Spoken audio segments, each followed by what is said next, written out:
মামলার শিকার হয়েছেন, হামলার শিকার হয়েছেন। ভোলার চরপেশন এক সময় ছিল সন্ত্রাসের জনপদ। দখল, লুটপাট আর ভয়াবহ অরাজকতা ছিল নিত্যদিনের চিত্র। তবে আজ সেই চিত্র পাল্টে দিয়েছে সাহসী ছাত্র জনতার আন্দোলন।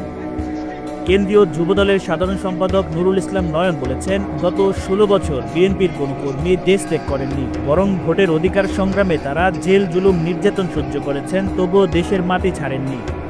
তিনি বৈষম্য বিরোধী ছাত্র আন্দোলনের শহীদদের রুহের মাগফিরাত কামনা করেছেন, আহতদের দ্রুত সুস্থতা কামনা করেছেন এবং শহীদ ও আহত পরিবারের পাশে থাকার অঙ্গীকার ব্যক্ত করেছেন। একটি সন্ত্রাসের অবয়নে পরিণত করা হয়েছিল, চরফ্যাশনকে মাদকের টান জুটে পরিণত করা হয়েছিল। চরফ্যাশনে শুধু সরকারি দলের সাথে ভিন্ন মত পোষণ করার কারণে অনেকেই আপনারা ঘরে থাকতে পারেননি, মামলার শিকার হয়েছেন, হামলার শিকার হয়েছেন। আমি আপনাদেরকে বলতে চাই, গত 16 বছর বিএনপির উপরে অনেক নির্যাতন, নিপীড়ন হয়েছে। বিএনপি বাংলাদেশ থেকে নিশ্চয়ই পালিয়ে যায়নি।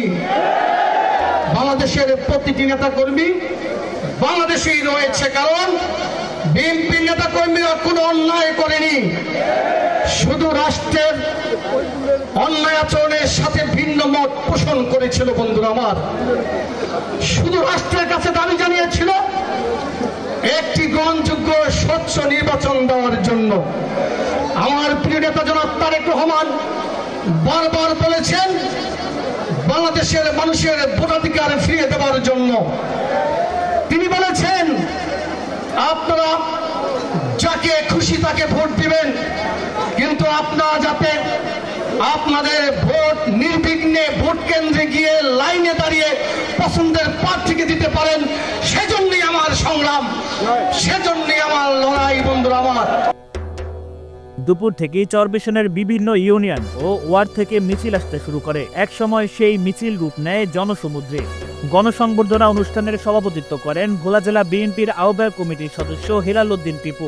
বক্তব্য রাখেন জেলা বিএনপির সিনিয়র যুগ্ম আহ্বায়ক শফিউর রহমান কিরণ, সাধারণ সম্পাদক রাইসুল আলম, কেন্দ্রীয় যুবদলের সাবেক সহ সম্পাদক তরিকুল ইসলাম কায়েদ এবং আরো অনেকে।